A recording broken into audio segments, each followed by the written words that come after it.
নমস্কার বন্ধুরা, আমি দিব্যেন্দু। আজকে আমার channel creative garden and art ব্যাগে এখানে আপনাদের সামনে কিছু মশা প্রচুর দেখতেই পাচ্ছেন। মশার জন্য একটু ডিমের ট্রে জ্বালিয়েছি। নার্সারি বাগানে অ্যাকচুয়ালি মশা একটু হয়, তো এখানে যে আসল কথায় চলে আসছি। এখানে আজকে অ্যাগ্লোনিমার এখানে দেখতে পাচ্ছেন বিভিন্ন ভ্যারাইটি, যেগুলো স্টেম কাটিং, টপ কাটিং সব আছে। এইগুলোকে আজকে আপনাদের সামনে রিপোর্টিং করব এবং এদের বয়স এখন 60 দিনের কাছাকাছি হয়ে গেছে এবং কিছু গাছের বয়স 30 থেকে 40 দিন হয়েছে। তো খুব ভালো গ্রো করেছে এবং গাছগুলো ডেভেলপ হয়ে গেছে। তো এবার আমাদের সময় এসেছে গাছগুলিকে রিপোর্ট করার। তো এখানে আমি মটিং সয়েল তৈরি করে নিয়েছি আগে থেকেই এবং কিছু কিছু গ্রো ব্যাগ আছে। এখানে আমার ধরুন 6-এর গ্রো ব্যাগও আছে এবং 8-এরও গ্রো ব্যাগ আছে। তো দু রকম গ্রো ব্যাগ নিয়েছি। কিছু গ্রো ব্যাগে 2টো করে দেবো, যেগুলো ছোট ছোট আছে, এবং কিছুতে আমরা 1টা করে দেবো। তো দেখুন গ্রো ব্যাগের সাইজগুলো কেমন।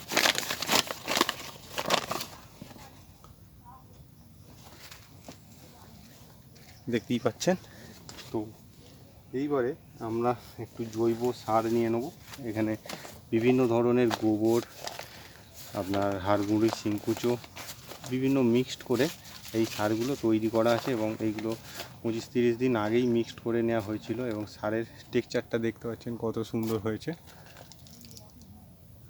তো শুরু করা যাক। তো প্রথমে এই যে মাটিটা তৈরি করেছি সেইটা সম্বন্ধে বলছি। এখানে মাটি নেওয়া হয়েছে আপনার 50% গার্ডেন সয়েল এবং 50% রাইস হাস্ক, পাতা পচা সার, বার্ন রাইস হাস্ক এবং আপনার যে বিভিন্ন ধরনের আমার যে ঘাস জঙ্গল প্রভৃতি সব এক জায়গায় আমি স্টোর করি এবং সেইগুলোকে পচিয়ে একটা জৈব সার টাইপের হয়ে যায়। তো সেইটা এখানে 25%-এর মতো দেওয়া আছে। মাটিটা 50% বা 50%-এর কমও আপনারা দিতে পারেন, কোনো অসুবিধা নেই। তো এবারে ধরুন এই ধরনের যদি একটি বড় গাছকে আমরা নিই, তো এইটা অ্যাকচুয়ালি একটা মাদার গাছ এবং ছোট একটা গ্রো ব্যাগে ছিল। তো এর খাবারের অভাব হচ্ছে এবং গাছটির গ্রোটা ঠিকভাবে হচ্ছে না। তো সেই জন্য এই গাছটিকে আমরা এই গ্রো ব্যাগে যদি দিই, কিন্তু এর আবার 10 থেকে 15 দিন বা 1 মাস পরে একে চেঞ্জ করতে হবে। তো একে আমরা এই গ্রো ব্যাগে দেবো না এবং হালকা করে একটু সার দিয়ে দেবো।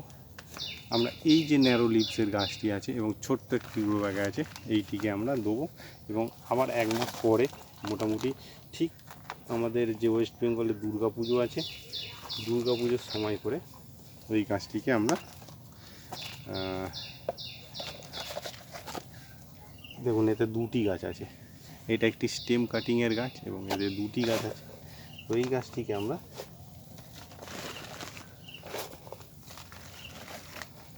এই একটি 6 ইঞ্চি গ্রো ব্যাগের জন্য এই গাছটি কিন্তু পারফেক্ট। একটু এরকমভাবে ঠুকে নিতে হবে যাতে কোনো এয়ার গ্যাপ না থাকে। তো দেখুন এইভাবে ঠিক মাঝখানে বসাতে হবে। পরবর্তীকালে গাছটিকে যখন কাটিং করব যেন খুব সুন্দর আপনার চারিদিকে স্পেস থাকে এবং খুব ভালো হয়। এবং এইখানে একটি গাছ দেখুন, এটা গ্রিন ভ্যারাইটি এবং ছোট্ট একটি গ্রো ব্যাগের মধ্যে আছে। এটা 3 ইঞ্চি গ্রো ব্যাগ, প্লাস্টিকের পিপি, এবং এতে দেখাবো আপনাদের রুট ডেভেলপমেন্ট কত সুন্দর হয়েছে দেখুন। তো এর রুট ডেভেলপমেন্ট খুবই ভালো হয়েছে এবং গাছটি এবার চেঞ্জ চাইছে, জায়গা পরিবর্তন করার জন্য বলছে। তো সেই জন্য একে একটি 7 ইঞ্চি গ্রো ব্যাগে দেবো, কারণ গাছটি অনেকটাই বুসি, অনেক বড়।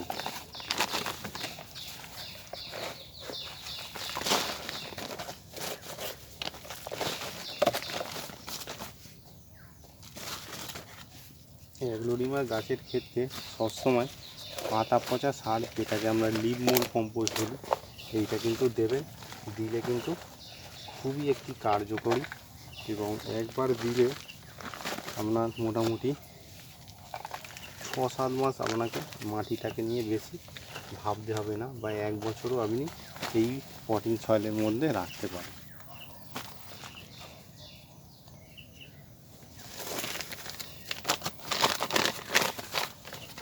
ইনডোর যেসব গাছ আছে তার মধ্যে কিন্তু অ্যাগ্লোনিমা গাছ আমি বলবো তো সবথেকে বেস্ট। কেননা এই গাছটিতে আমাদের মেনটেনেন্স খরচা খুবই কম, খুবই এর জন্য কেয়ার কম লাগে। একে কোনো ধরনের সার বীজ বা সারটা বলতে পারেন যে দিতে লাগে, সার আপনি জৈব অথবা যেসব আমাদের অর্গানিক যে পাতা পচা সার যেগুলো আমরা কালেক্ট করেও দিতে পারি, গোবর একটু কালেক্ট করে দিতে পারি, তো এইগুলো আমরা একদম লো কস্টে দিতে পারি। এবং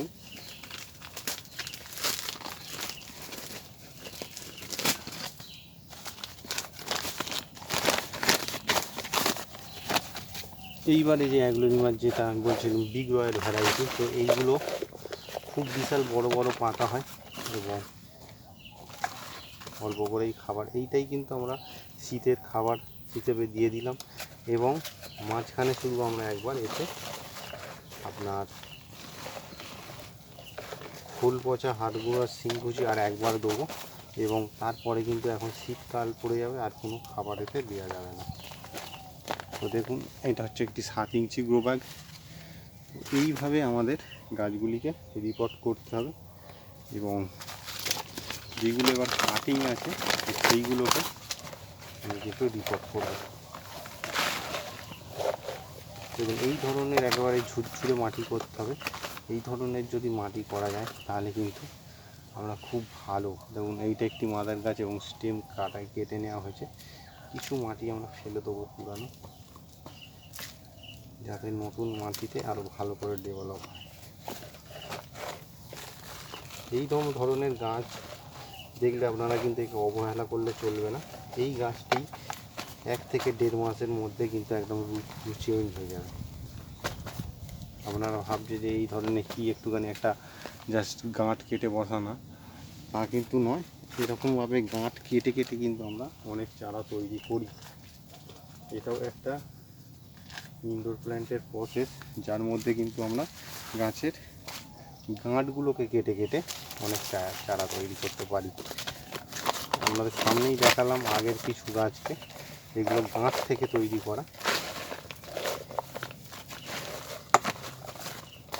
মেন হচ্ছে ইনগ্রেডিয়েন্ট হচ্ছে পটিং সয়েল।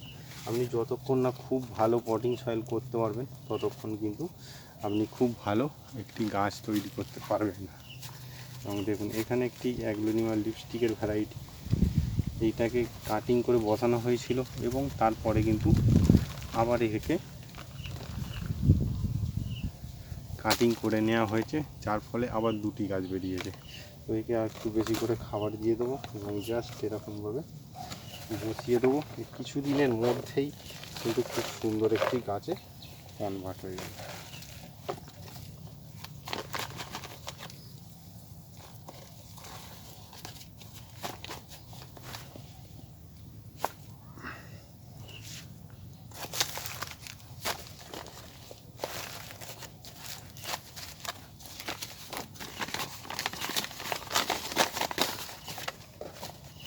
তো আপনারা ভাবছেন যে প্রথমে 6 ইঞ্চি, 4 ইঞ্চি, 5 ইঞ্চি এইভাবে কেন গ্রো ব্যাগে দিচ্ছে, একেবারেই তো আমরা ডাইরেক্ট বড় গ্রো ব্যাগে দিতে পারি, কিন্তু আমরা দিচ্ছি না কেন?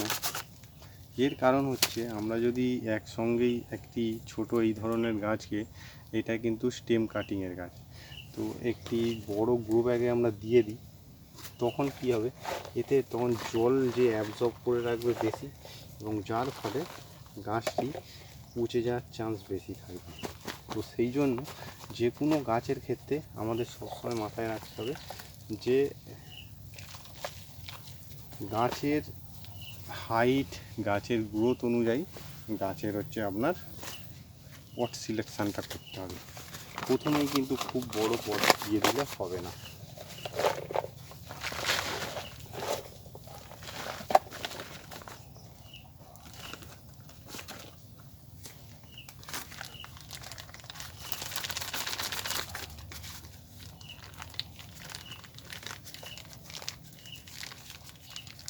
এইগুলো সব কিন্তু স্টেম কাটিংয়ের গাছ। 2টি করে স্টেম, ছোট ছোট গাঁট 1 ইঞ্চি 1.5 ইঞ্চি করে দেওয়া ছিল, এবং সেইগুলো কিন্তু আজ ছোট ছোট চারাতে রূপান্তর হয়েছে। তো আপনাদের কাছে যদি বড় লেগি গাছ থাকে সেইগুলোকে কিন্তু এইভাবে কেটে নিয়ে স্টেম কাটিং থেকে অনেক চারা তৈরি করতে পারে। তো এখানে দুটো ভ্যারাইটি দেওয়া আছে।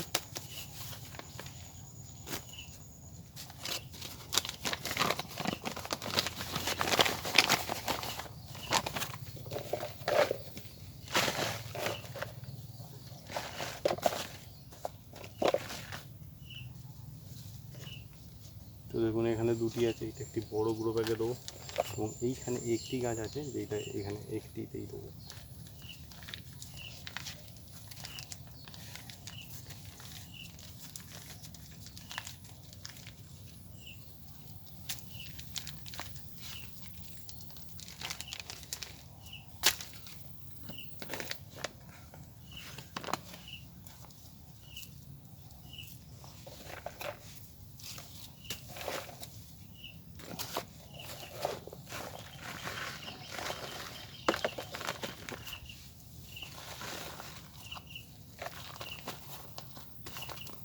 তো একটি আমার ভিউয়ার্স বন্ধু কমেন্ট করেছিলেন যে ইনডোর গাছের পরিচর্যা সম্বন্ধে একটু ডিটেলসে বলতে। তো আজকে আমি এই গাছগুলো বসাতেই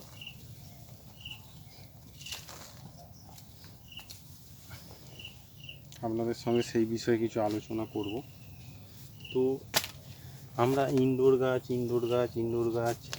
এইটা বলে থাকি বা অনেকজন ইনডোর গাছের প্রতি একেবারে পাগল, কেননা ইনডোরের যে ভ্যারাইটি পৃথিবীতে, ইনডোর এবং ক্যাকটাস এই যে দুটো গাছ আছে, এর এত সুন্দর এবং এত ভ্যারাইটি হয় যে পৃথিবীতে আর কোনো জিনিসের এত কিছু ভ্যারাইটি হয় না। ইনডোর গাছ এবং ক্যাকটাস গাছের এত প্রজাতি আর কিন্তু অন্য কোনো জিনিসের এই ধরনের আপনি প্রজাতি খুঁজলে পাবেন না। এবং এখন টিস্যু কালচারে এত নতুন নতুন গাছের মানে আবিষ্কার হচ্ছে, নতুন নতুন গাছ তৈরি হচ্ছে যেগুলো খুবই একদম মনোমুগ্ধকর গাছ।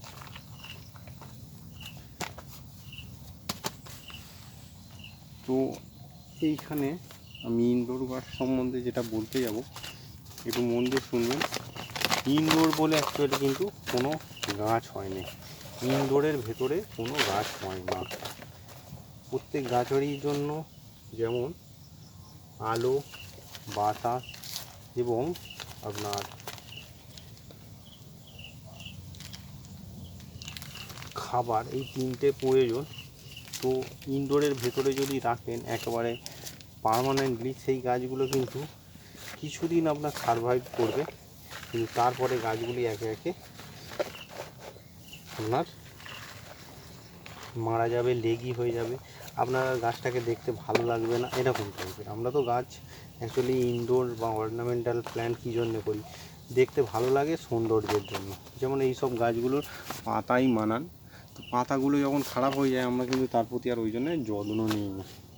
তো সেই হিসেবে দেখতে গেলে ইনডোর বলে আমরা যে ভুলটা করে থাকি, যে ইনডোর মানে একে সবসময় ঘরের ভিতরেই রাখবো, এটা কিন্তু নয়। ইনডোর গাছ আপনি কিছুদিনের জন্য ইনডোরে রাখলেও তাকে কিন্তু মাঝে মাঝে সূর্যের আলোটা দেখাতে হবে, না হলে সে ফটোসিনথেসিসের মাধ্যমে, সালোক সংশ্লেষের মাধ্যমে কিন্তু খাবার তৈরি করতে পারবে না। সেই হিসেবে আমাদের গাছকে, কিছু গাছ আছে যেগুলো আপনার ডাইরেক্ট সানলাইটটা খুব পছন্দ করে, আবার কিছু গাছ আছে যারা কিন্তু ডাইরেক্ট সানলাইটটা পছন্দ করে না, পাতার আড়ে জ্বলে যায়। তো আমাদের যেগুলো এই ইনডোর গাছ আমরা সচরাচর বলে থাকি, তো সেইগুলো একটু লাইটটাকে কম পছন্দ করে, মানে একটু লো লাইট পছন্দ করে, ডাইরেক্ট সানলাইটটা এরা পছন্দ করে না। তো সেই জন্য একে আমার ঘরের ভিতরে সবসময় রেখে দিতে হবে এরকম নয়, একে এমন জায়গায় রাখুন, গাছটিকে রাখার উপরেই নির্ভর করে। যদি আপনারা ছাদে করেন তাহলে কিন্তু একে গ্রিন নেট দিয়ে রাখতে হবে। যেমন এখন যে টাইম, এখন ধরুন আজকে 6 তারিখ আপনার সেপ্টেম্বরে, তো এই টাইমে আমরা 50% বা 30% গ্রিন নেটটা ইউজ করি, যারা ছাদে করছেন তাদের জন্য বলছি। যারা ইনডোরে রাখবেন এই টাইমটা ব্যালকনিতে গাছটাকে রাখুন, এবং ফ্ল্যাট বাড়িতে থাকেন ব্যালকনিতে গাছটিকে রাখুন, হালকা সূর্যের আলো পড়বে, তাহলে কিন্তু এই গাছের গ্রোথ খুব সুন্দর হবে। এবং যারা আপনার ঘরের ভিতরে রাখেন, ব্যালকনি নেই, তারা কি করবেন, এই সময় গাছটিকে আপনার জানালার পাশে রাখুন, যেখান দিয়ে হালকা লাইট আসছে, তাহলে কিন্তু গাছের ডেভেলপমেন্টটা এই টাইমে খুব সুন্দর হয়ে যাবে।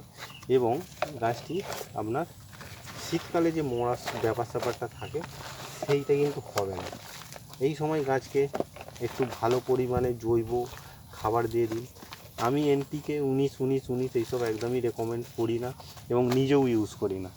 এবং আমার গাছের গ্রোথও আপনি দেখেছেন, যে টাকায় আপনি এনপিকে 19-19-19 বা 20-20-20 বা এইসব জাতীয় জিনিস কিনবেন, সেই টাকায় কিন্তু আপনার দুটো গাছ হয়ে যাবে, দুটো কেন 4টেও গাছ হয়ে যেতে পারে যদি খুব দামি কেনেন।